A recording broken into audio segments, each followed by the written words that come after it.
WATD presents John Paul, the Car Doctor. All things automotive. Have questions? Call 781-837-4900. Now, here's John Paul, the Car Doctor.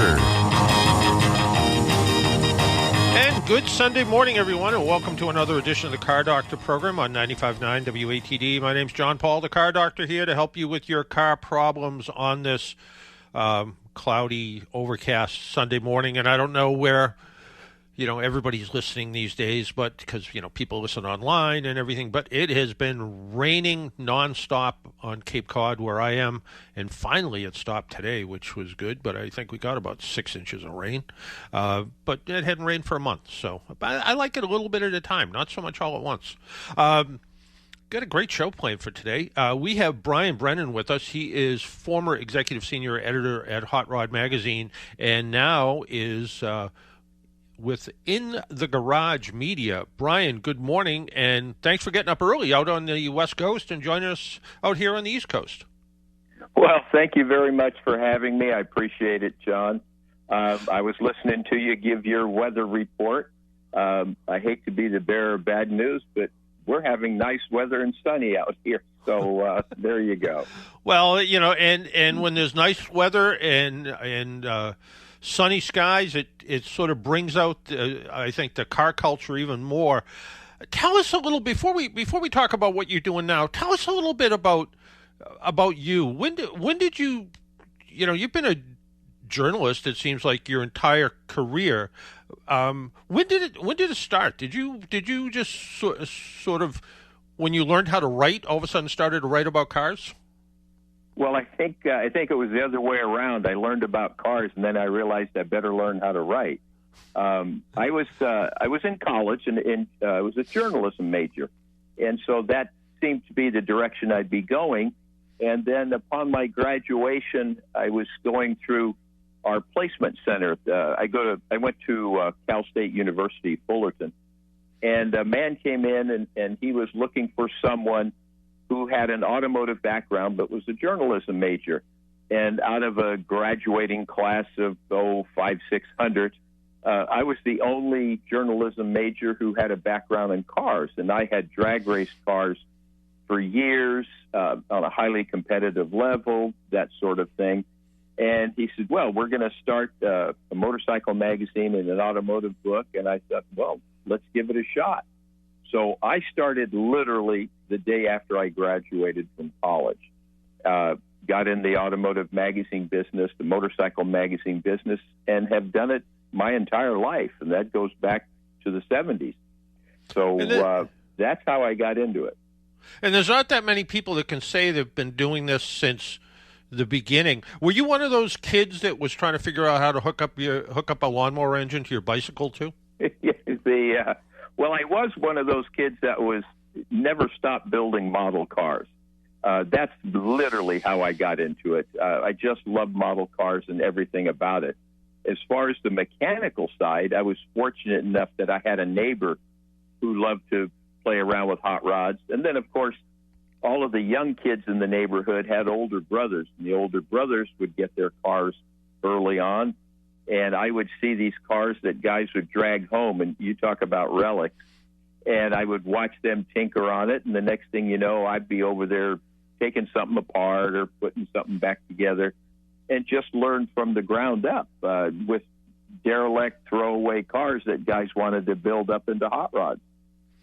And, I guess there's two different ways to look at this sort of hobby. There's the people that have absolutely impeccable cars. My former boss, I think, has every year they come out with a Shelby Hertz Mustang. He has one, and the oldest one is probably the one that is, couldn't be a nicer car. He has a 1 year only El Camino. I think it was a '66. The car's absolutely perfect. And then there's the people that just want a car that's a little bit unique, and they want to make it run, but it doesn't have to be perfect. Do you have a position on that? There's both are absolutely fantastic.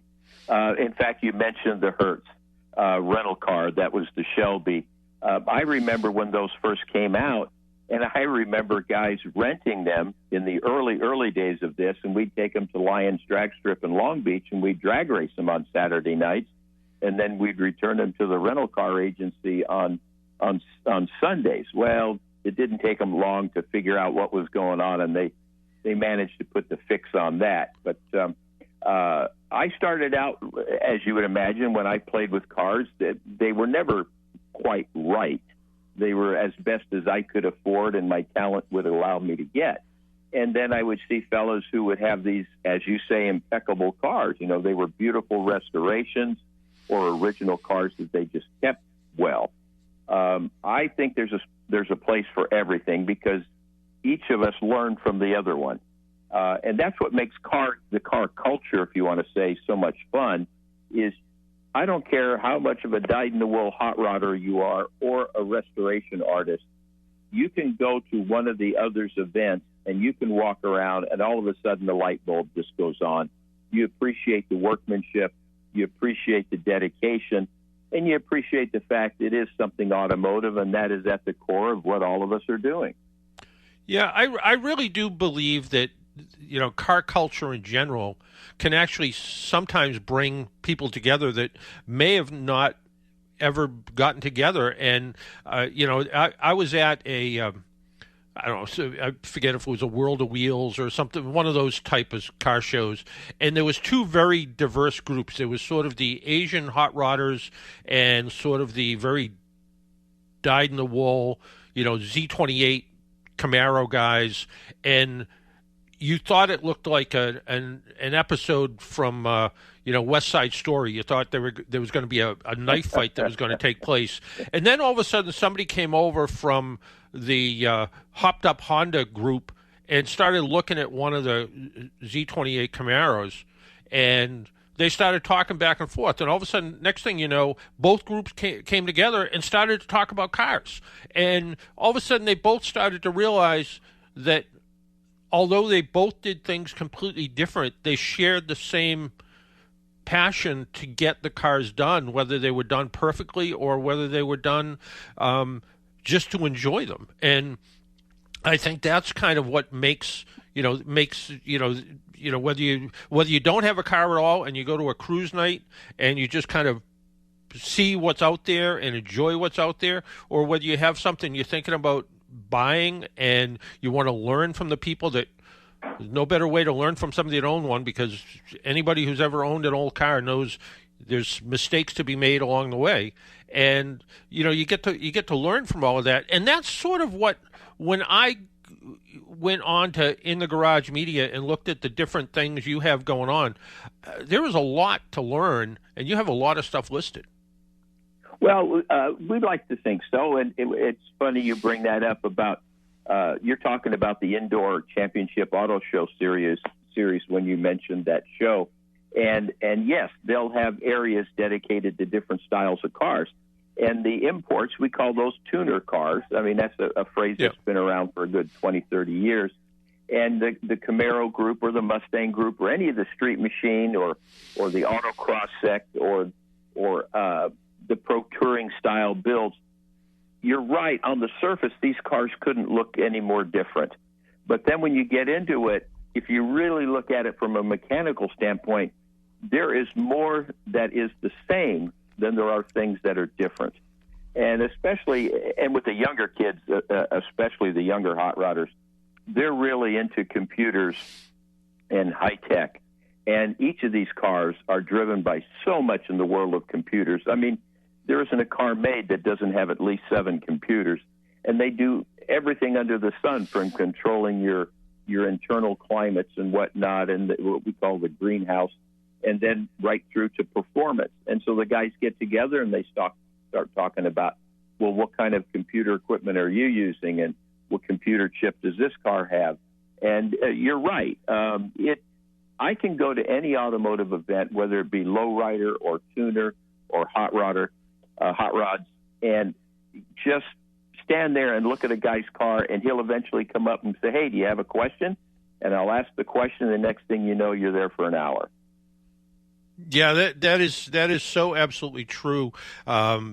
whether there's a local cruise night that takes place here on Saturday night, and they'll generally get 100 and 150 cars that show up, and down where the New England Patriots play in the summertime, there's a kind of every other Thursday night show, and it has become a destination for people, and there can be 1,000 cars that show up, and from multiple states, and it's the same thing. It's overwhelming, the amount of cars, but you stand there and you might be looking at and I was on your website, and I saw you wrote a story about a coyote swapped Woody. And I was looking at an LS swapped Woody one day, and I was just kind of looking at it, and more I looked at it, the person came over and said, what are you looking at? And I said, well, there was a time in my life where I tripped over a Woody that someone had stuck away in a garage, and they had all the wood redone, all the glass was out of it. It was a straight 6-cylinder engine, and I always thought that if I had the time and money way back then when I saw this car, what a great car to put, something like, before there was LS engines, put something like a hot little Chevy small block or something in it. And I said, now that I'm looking at this, it sort of made that memory come back. And we got talking about the car for a while, and it is pretty fascinating when you get to talk to people that just really enjoy what they do. Right down the street from me, there is a guy who has he bought an old gas station, and he has quite a collection of cars that I don't think he'll ever finish inside his garage. And it's everything from an Isetta to a Volkswagen bus to a BMW M3 and everything in between, and he just has the stuff all stacked up, and he's convinced at some point in his life he's going to try to fix all of them. And I look at that and I say, good for you. Good for you. You have the space now. You're able to, be able to squirrel this stuff away and tinker with it when you have the time and the money to be able to tinker with it. And there's all those kind of people out there that make this such an interesting hobby. Well, it's funny. There were two things that you said that really got my memory banks going. And first off, I live in the world capital of Woodies. Here in Southern California, in the Orange County area, the beaches, I grew up with guys driving old Woodies back in my high school time. And so that again was one of the earliest, although we didn't look them as hot rods back then, they were a practical means of getting our surfboards around. But I remember those cars from a very young age right up until the present. And it's, that's what you live for. You see something early on, it sparks something in your mind. And as you say, drop in a small block Chevy or a modern day LS, or if you have a Ford Woody, it makes sense to drop in a Ford Coyote motor. So all of that is a great deal of fun. And as far as having projects that you will never get done, well, I'm about as big a proponent as that as you will ever find. I think it's our way of trying to grab onto immortality and say, well, I've got projects to finish, so I can't go anywhere. And I have more projects than I'll ever get done, but that's just the way it is. Yeah, it's funny. It's funny how you said that. The Woodies were a way to get surfboards to the beach. A couple of weeks ago, I had Woody Myers on, Bruce Myers' wife, who kind of invented the Manx dune buggy. Yeah. And sure. She said to me, Bruce built a dune buggy to be able to, him and his friends, to be able to get their surfboards to the beach and to do it in kind of a cool way to do it, but also do it pretty economically. And it's kind of funny in one way how the practicality turns it into something that makes it even that much more interesting. Well, the one thing about hot rodders in general, it doesn't matter what you're playing with. You're doing it because you love it, and there's a passion, and it appeals to you. But when it's all said and done, it actually becomes a practical means of entertainment for yourself and your family. Or if you're a single guy, it's a chance to get out and meet other hot rodders. Cars, and I should say this too, for the crowd that I hang around with, we drive long distances with our cars. And when I say that, I mean, I live in Southern California, but going to Phoenix is not a big deal to go to an event. And if you plan it ahead of time, we drive across country to the Nationals, which are in Louisville, Kentucky. Those are big drives, but there is nothing like driving an old car across country.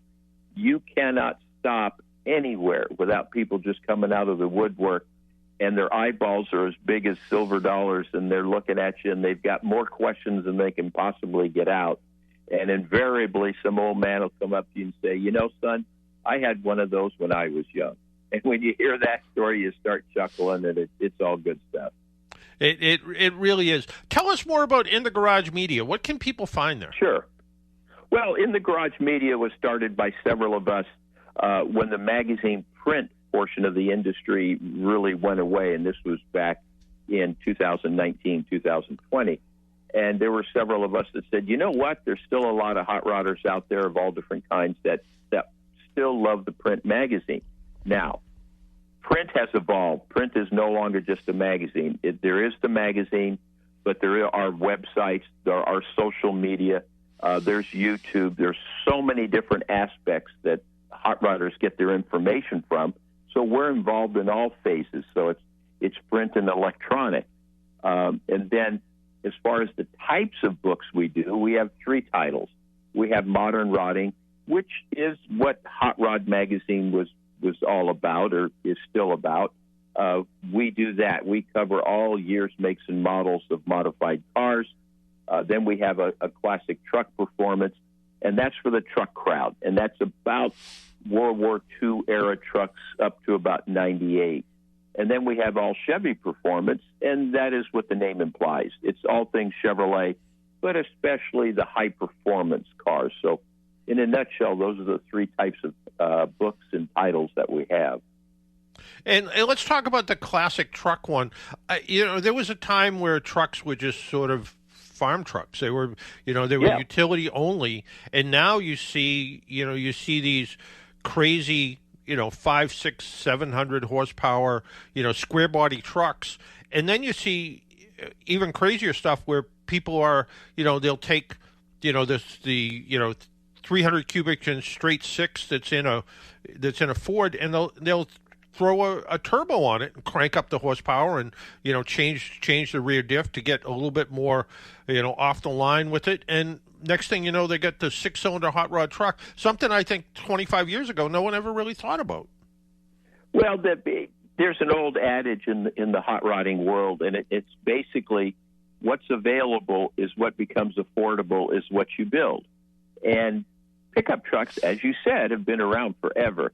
And because pickup trucks were used in industry by the by the millions, there's plenty of material out there regardless of what year you're looking for. And we get into trucks now, and you mentioned old body styles, or you mentioned square bodies, or you mentioned C10s, 67 to 72 Chevy pickup trucks. They all have their calling. They all have the group of guys that just think those are the coolest thing in the world.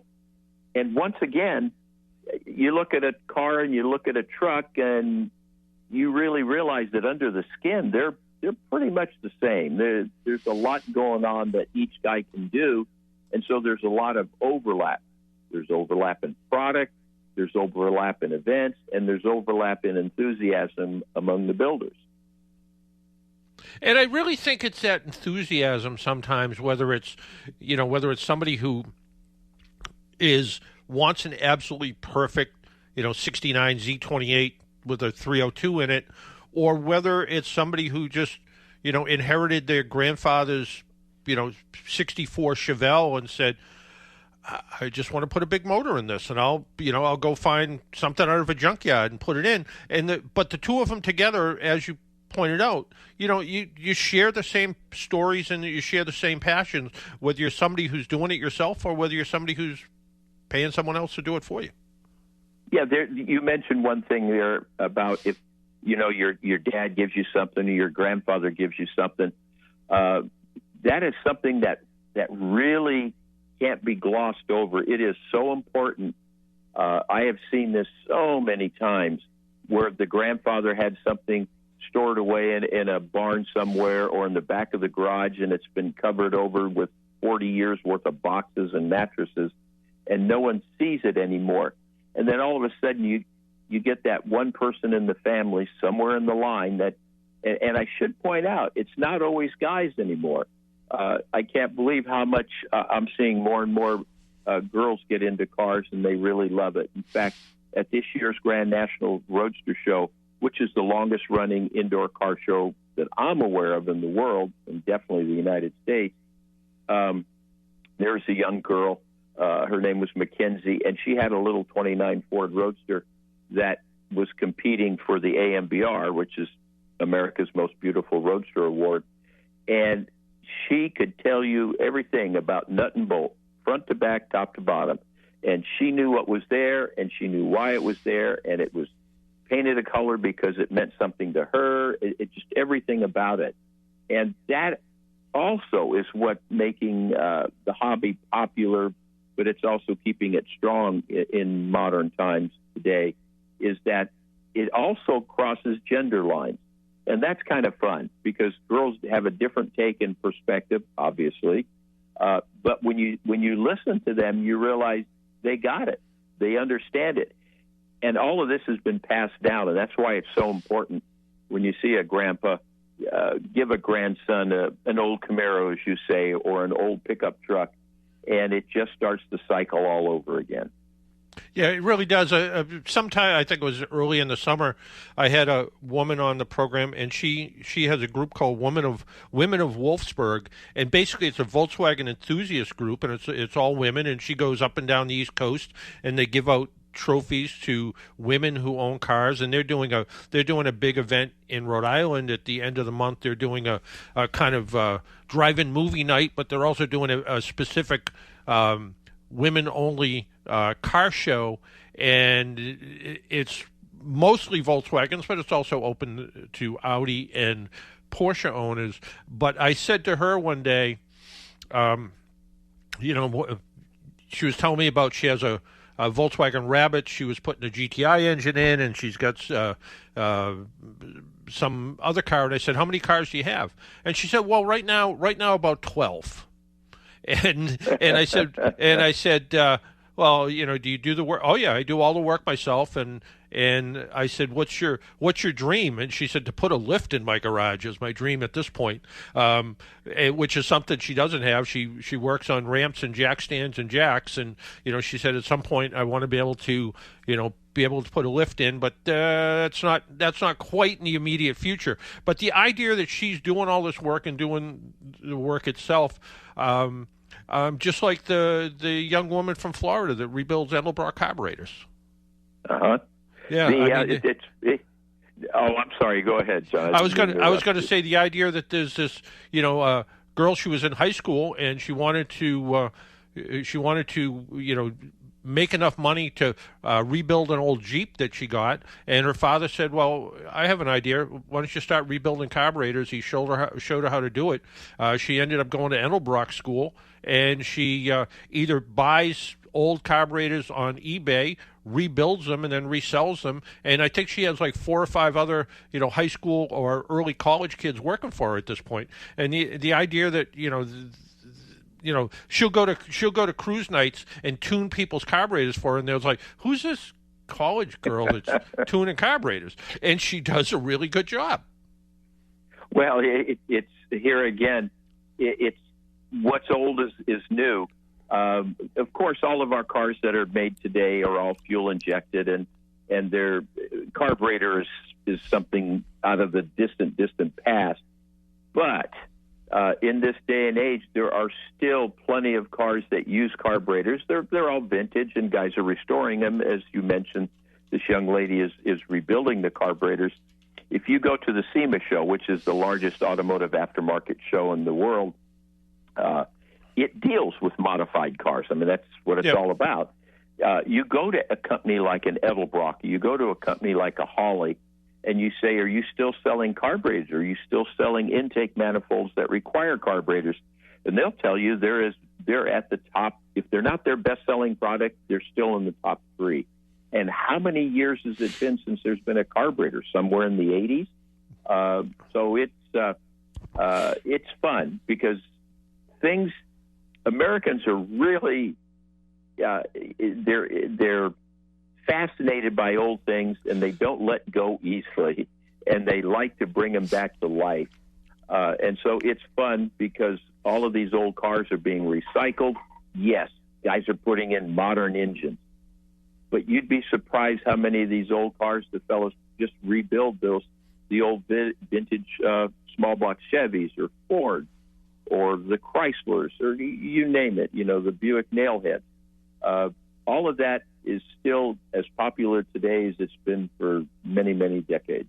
Yeah, it really is, and I think it kind of encourages people that think about this, and whether they're going to, and finally I remember her name. Her name is Riley, and it's Riley's Rebuilds, and she was at the SEMA show. I think she was invited out to the SEMA show, but the idea that you can find different, kind of different people doing different things at some of these shows, and people that are really enjoying the hobby. And I think it's really all about the hobby and how to really enjoy it. And I think your publications and what you have going, whether it's just going on your website in the Garage Media, and there's an awful lot of stuff to learn just from your website. Well, I mean that's hopefully it's doing its job. Then I mean, we reduce what we do down to something very simple, and it's called, we are here to entertain and to inform. And if we can entertain you and we can pass along knowledge, we know you're going to come back. And it's also good for the industry because every 5 or so years, you get an influx of new blood. And what happens is, guys or gals, they go to an event and they're looking at cars and they're hearing everyone talking about what's going on, and they find it fascinating. But oftentimes they're embarrassed to ask a question because A, they're probably one of the younger people standing in the crowd, and B, they don't want to sound like a dummy. But the reality is none of us knew anything when we started.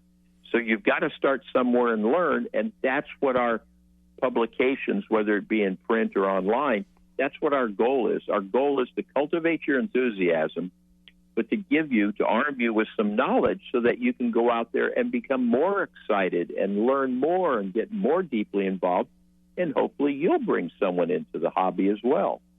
What did someone say? The only stupid question is the one that was never asked? You got it. That is absolutely true. Yeah. So true. Yeah. Well, Brian, we could talk for hours, I think, but we can't. Yeah. Unfortunately, we can't. What's on your schedule for the rest of the day? Well, the rest of the day, believe it or not, is I got to try to organize a few things to wrap up this month's issue of the magazine. We just finished the 50th issue, not 50 years anniversary, not quite, but the 50th issue of Modern Rotting. So we're kind of happy about that, and that's a milestone. So we're putting the finishing touches on that, and I'll be getting ready here. The SEMA show will be coming up in early November, so we're getting ready for that. And then a new year's going to start. We'll start looking forward to the new indoor car shows and once again keep our wheel going round and round. Well, I hope in that busy day there's some time to go take an old car for a ride. Oh, absolutely. There's always that. All right. Hey, Brian, thank you for joining us. If people want more information, it's ingaragemedia.com, and then they can see the different titles and subscribe to different things and check it all out and learn a little bit more about you and the rest of your folks you work with there. It's just it's a website that's just rich with all kinds of information, whether you're an enthusiast or someone who just likes to read and educate yourself. It's all here just to look at and just to enjoy. Well, I appreciate it, John. Thank you for the kind words, and this has been a great time. All right. Thanks, Brian. Take care and have a good day, and go take a car for a ride. Okay. All right. All right. Take care. Bye-bye. Bye-bye. Bye-bye. We need to take a break, pay some bills. My name's John Paul. This is the Car Doctor program. If you want to join us, our phone number is 781-837-4900. Maybe you have an old car in the garage you want to talk about. Last week I said I did brakes on my car. I'll talk about that when we come back.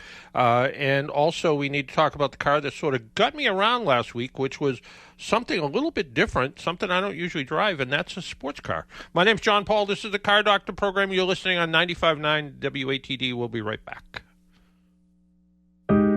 AAA is with you at every moment in your life. They have 24/7 roadside assistance, which covers you in any car you're driving or riding in, even a rental or your friend's wheels. They have great member rates on home and auto insurance, savings on travel, hotels, and rental cars, and discounts on hundreds of your favorite brands. You're covered on and off the road. Learn more at aaa.com/join.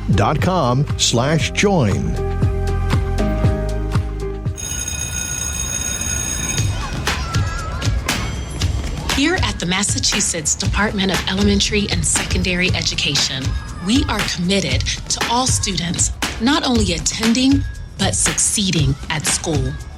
Your presence is powerful. Share why you attend at doe.mass.edu. Sponsored by the Massachusetts Department of Elementary and Secondary Education.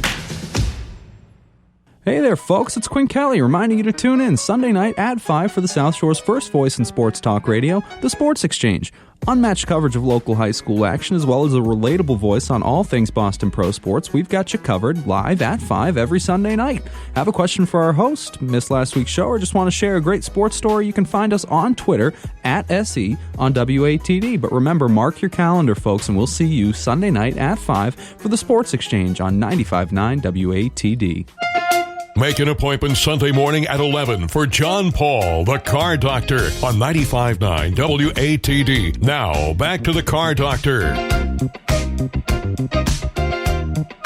And welcome back to the Car Doctor program on 95.9 WATD. That was a great interview with Brian. He's one of those people I think would be great just to, like, go to a coffee shop or something somewhere and just sit and chit-chat with him. But it's a great website. Go check it out. See what's there, and check out his books and magazines too. Said last week I started to do brakes on my car.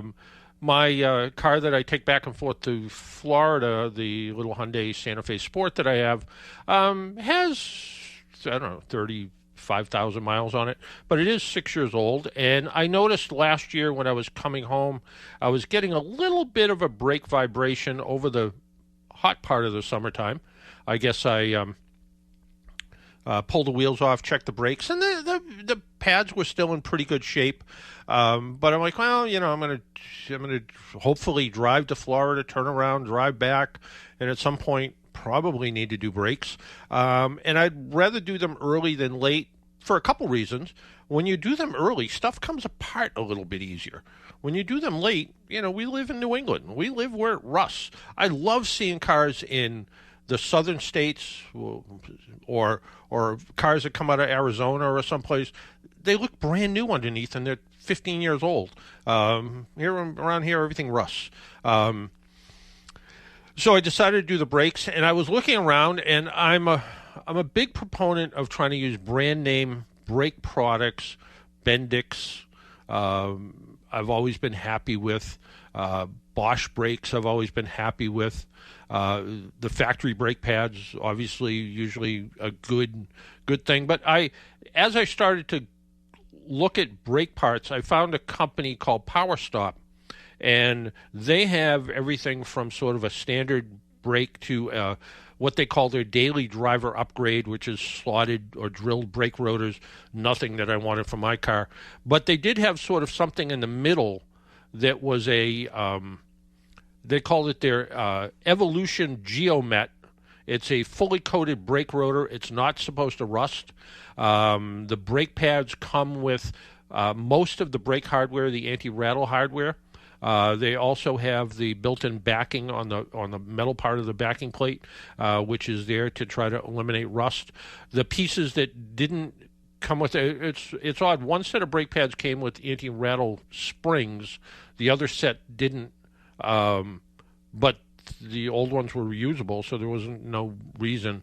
I'm a little bit geeky. I actually took one of the factory brake rotors off and compared it to the replacement ones, and they looked identical, but I weighed them, which is geeky enough. And, I'm like, well, how much does this factory brake rotor weigh compared to the replacement, and pretty much identical. So I felt good about that. The brake pads, it's hard to tell a good brake pad from a bad brake pad, but things went together pretty well. My whole brake replacement experience was in my driveway, and as I mentioned before, I live in basically a Cape Cod cottage, and I have, I guess I have two driveways. One's a stone driveway, a little short stone driveway, and one's a little short paved driveway. The paved driveway is on a pretty good angle, so it's not the most comfortable place to work because, it's not the most comfortable place to work. But that's the only place I had to work. So, how did I jack the car up? How did I take the wheels off? People who know me know that I try to do it as cheaply as I can. My neighbor has a floor jack. He was busy, but I was on Facebook Marketplace. Somebody had a Pittsburgh, so Harbor Freight floor jack. It was a 2-ton steel one, which just means it weighs 50 pounds instead of the aluminum frame ones that weigh less, 40, 30 pounds, whatever they weigh. Did a good job, but I did because today's cars don't really have good places to jack them up. You typically jack them up under the pinch weld on the fenders, and a regular jack with the saddle part, you can do some damage if you jack them up, but especially where the vehicle's on a little bit of an angle. So I made up a little round puck that sat on top of the part of the floor jack and cut a groove in it so it would be able to just kind of put itself right around the seam. And they sell these, you can buy these rubber things. In fact, I guess you could go out and buy a hockey puck and cut a groove in the top of it. It would probably do the same thing. Or you can go out and spend $40 to get one that's probably made out of a hockey puck or old tires or something. I used a piece of plywood with a piece of AZEK on top of it, glued the two together, and cut a groove in it in the AZEK and used that to jack it up. Also, what I mentioned before, I was at Harbor Freight one day buying something, and there was a plug-in electric impact gun. Now, down in Florida, I have a Works heavy-duty impact gun, and I have one of their lighter-duty ones. The lighter-duty one, a little tough on lug nuts if they've been on there for a long time. The heavy-duty one, plenty of power, but it's in Florida, and I'm here, so that didn't help me. So that means go back to the old-fashioned way of, use a lug wrench or a breaker bar, or drag out my little compressor and hope my 40-plus-year-old air tools still work. But I was at Harbor Freight, and sure enough, there was a electric impact gun. Their cheaper brand, their Pittsburgh or whatever their cheap brand is. And it was sitting on the clearance shelf, and I asked the woman cashier, how much is it? And she said, don't know. I said, I don't see a tag. And she looked, and under there was sure enough, there was a tag. So $24.95 or $25.95. Now, it's a little heavy, it's a little awkward, but way less heavy and way less awkward than dragging out my little air compressor, plugging it in, waiting for the compressor to charge up, hoping my air tools still work. Popped off the lug nuts with no problem. And then, did all the brake repair, put everything back together, and then put the wheels back on. And I have two torque wrenches. I have an old beam-style torque wrench because that's what we used to use a million years ago. So it was a torque wrench with a metal pointer on it with a scale. It would be like 0 to, 150 pounds. And it's what I used, and it's what I always used. It probably has hundreds of hours of use on it. And I've had some of the clicker-style ones that I wasn't real happy with. I bought one of these $20 Harbor Freight clicker-style torque wrenches. Probably not super accurate, but for something like lug nuts, perfect. It was $20. It came in a plastic case inside a cardboard box. How they can even ship it from China for $20, I don't know. But I compared it to my old beam style wrench. I tightened up a bolt to 70 foot-pounds, marked it, loosened it back up, tightened up the same bolt with the beam style torque wrench, 70 foot-pounds. pretty close, maybe off a pound or two. Perfect for lug nuts. So nice and easy. Also, it was fairly long, had plenty of leverage behind it. So so put the brakes all together, and then somewhere in the last 10 years, there's something called bedding brakes.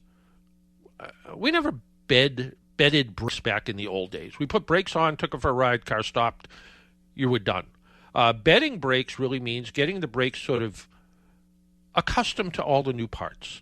So the directions for the Evolution brake pads that came from PowerStop said do 30 stops from 30 miles an hour to 5 miles an hour with 30 seconds of cooling time in between.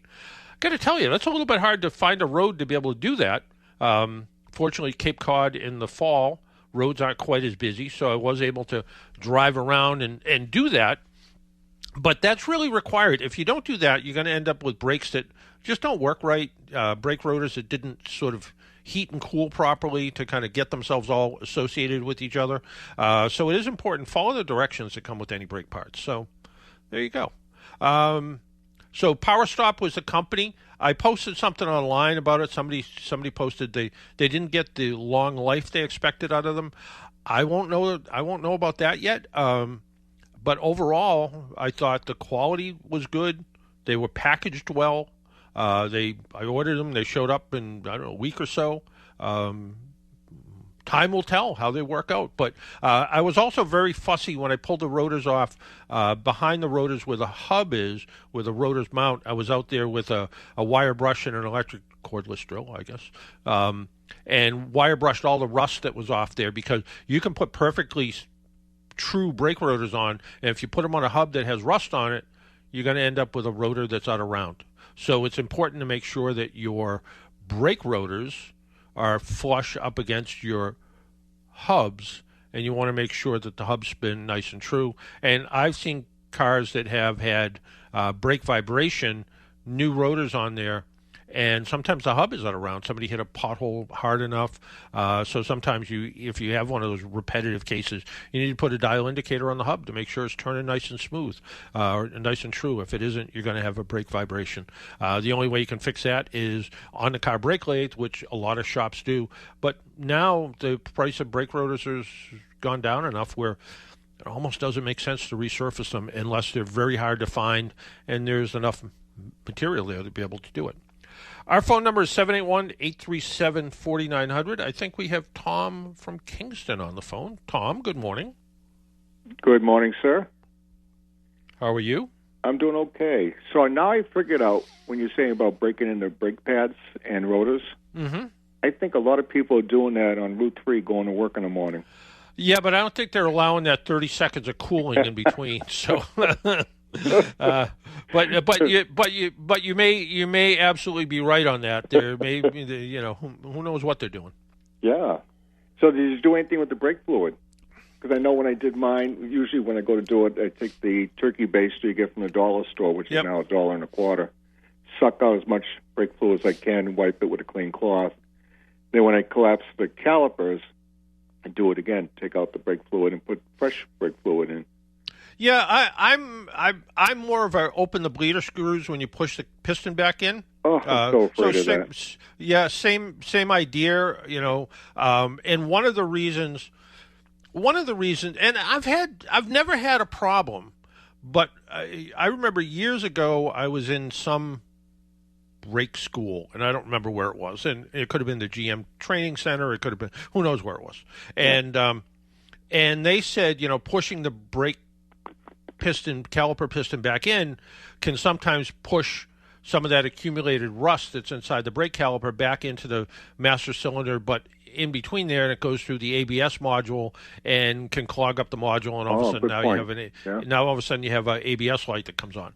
I have never had that happen, but sometimes I do get a little bit nervous if I'm helping somebody out or doing something. I'll be like, cracking the brake bleeder screw and, take a little hose or something in a empty soda bottle, and as you push the piston back in, let that dirty fluid come out.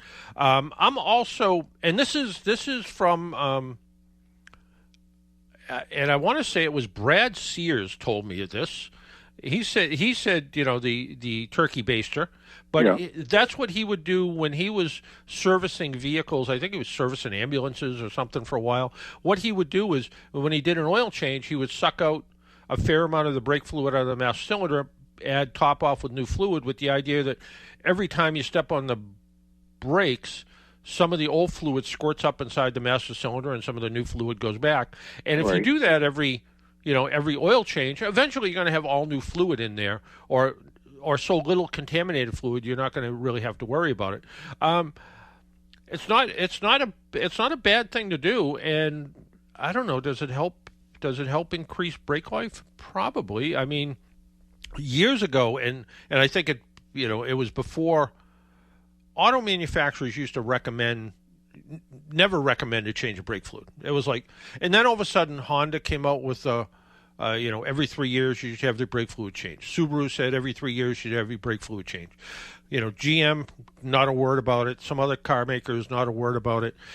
We did some testing at work and said after 3 to 5 years, brake fluid does start to break down. It gets contaminated by moisture it sucks out of the air. Sure. And you can have some brake fade, and that moisture can lead to contamination of the brake system. I used to have, before we even talked about that kind of stuff, I used to have this little tester that you would stick in the brake fluid, and it would say whether it was contaminated or not. Oh. And it was contaminated with, I think it was mostly looking for water. I don't know what happened to it. And maybe it just broke one day and I threw it away. But I was like, well, this is kind of a neat little thing. And when I used to run the Auto Diagnostic Center at AAA in Rockland, when we had that, we used to check the brake fluid all the time, and just brake fluid level. And I got out my little brake fluid tester, and I was like, wow. About a third of every car that comes in here that's more than 5 or 6 years old, the brake fluid shows up as recommend to change it. And I'm like, maybe there is something to this. And maybe there is. I don't know. I know that brake fluid can get contaminated with oil and other stuff. I know that brake fluid is agroscopic, I think is a fancy word that means it attracts moisture. Okay. Which is why they tell you, don't. I remember this years ago. I worked in an old shop, and the guy who ran the shop had, I think it was like I don't know what it was, a little metal measuring cup. And he would just keep brake fluid in, and his car would come in for an oil change, and he'd just go over and top off the brake fluid and it was sitting out on a workbench for, probably his entire career. He owned the place, and I'm like, then the more you learn, you're like, hey, you should always put it back in a container with a cap on it so air doesn't get to it. Well, I read one time on those brake fluid containers. I used to buy the big one, the 32 ounce, and I can use it for both cars and when I top it off. But it said there, if you have that and you've used some, after a certain amount of time, you should get rid of it because there's air inside of the container now. Yeah. Something like that idea. Yeah, I always tried to squeeze the air out of it. I don't know if that did any good, Sure. So, but yeah, I always buy the little bottles because I never use it at all, and I end up with the little bottle kicking around for a while, and then I throw it away. So, but when you did bleeding, did you just do the gravity thing? Or did you take a chance and step on a brake pedal? No. 100 years ago, because that's how old I am, right? 100 years ago. I can relate. When I went to ITT Tech in Chelsea. Yeah. So I graduated from high school, and then I went to college for a day or two, and decided that college wasn't for me. And I took all the money I had in the world, which was like $2,000, and went to ITT Tech. And there was an old-timer who taught brake and steering system repair. And he said to me, people use power bleeders, people, pump up the brake, hold it down, blah, blah, blah. He said, here's how you do it. And he said, I've been doing it this way for years. And he said, you crack all the bleeder screws, crack all 4 bleeder screws open. Start up the car, and just take your hand and tap on the brake pedal. Just not even more than half an inch. Just tap on the brake pedal with your hand, just boom, boom, boom, boom, until you start to see brake fluid come out. And he said, different than when you bleed brakes and have somebody in the car pumping up the brake pedal, usually you go to the right rear and then the left rear and right front and left front. Right. He said, when you open up all 4 bleeder screws like this, you'll notice the brake fluid comes out of the left front first, and then the right front, and then left rear, and then right rear. And he said, once you start to see the fluid comes out, go close the bleeder screws. And that's the way I bled brakes for all the years I ever bled brakes. And I never had a problem. So what do you do? Put a piece of cardboard down each cylinder? Yeah, so you don't make a mess. Okay. Yeah. I had a bad experience back about 900 years ago. I had a 63 Chevy, and I tried to open up one of those bleeder screws and snap. Oh, yeah. And that's the biggest nightmare. The good thing is when they snap, they don't usually snap open. No, exactly. Yeah. But you'll never be able to do it again. It's funny. I had and I just stumbled across it the other day. I had a old 6-sided wrench that was 3/8 and 5/16 or something. Whatever the normal size bleeder screw was that long ago, and what I would do is I would put it on the bleeder screw, and I always had extra bleeder screws sort of in a box somewhere. And but I would, on a bleeder screw that looked like it was going to be a problem, I would put this wrench on it, and I'd beat the daylights out of the top of the bleeder screw with a hammer. And so I'd be keeping some pressure around with the wrench and then beating the top of the bleeder screw so it was unrecognizable. And then all of a sudden the bleeder screw would come right out. And I picked up this wrench the other day, and it made me sort of smile when I saw all the hammer marks on top of it. And back to your rotors. When you went to compare rotors, was there any difference in the vents? Did you have vents on the side? Yeah, it had vents. It had vents on the inside that came out to the where it was a regular vented rotor, and the vents all looked the same. I didn't count them, but they all looked the same. So they kind of match up. Yeah, and the same thing. The rear ones are a solid rotor, and they look the same as well. So again, PowerStop products. I don't know. We're going to see how they work. Definitely. It was pretty interesting to hear the feedback on that. All right. Hey, we need to take another break. Have a good week. You too, Tom. Take care. Bye-bye. Why don't we take another break? We got a few minutes left of the program. When we come back, we'll talk about the Nissan Z, the car that got me around last week. My name's John Paul. This is the Car Doctor program. You're listening on 95.9 WATD. We'll be right back. Fall is here, and so is Paul Nezrella of Nezrella's Farm of Marshfield. Paul, tell us, what will we see at Nezrella's Farm of Marshfield for the fall? Everybody says mom's the word, and we have a lot of mums. You've been watching my mums grow in the fields from middle of June till now, and they're ready to be bought and planted in your garden. Also, we have fall arrangements, hanging baskets. We have 4-inch annuals to plant in your window boxes or other planters. Paul, what about supplies for planting in the fall from Nezrella's Farm of Marshfield? We still have a wide variety of fertilizers, soils, potting mixes. Everything you need for fall planting, we have it here. And one thing I really love about the fall is cool, crisp nights and the fire pit all ablaze. Do you still have firewood? I have mountains of kiln-dried firewood. It's ready to go for pizza ovens or fire pit. Nezrella's Farm of Marshfield, 1200 Ocean Street, has everything you need for a cozy fall. Nezrellas.com. AAA is with you at every moment in your life. They have 24-hour 7 roadside assistance, which covers you in any car you're driving or riding in, even a rental or your friend's wheels. They have great member rates on home and auto insurance, savings on travel, hotels, and rental cars, and discounts on hundreds of your favorite brands. You're covered on and off the road. Learn more at aaa.com/join.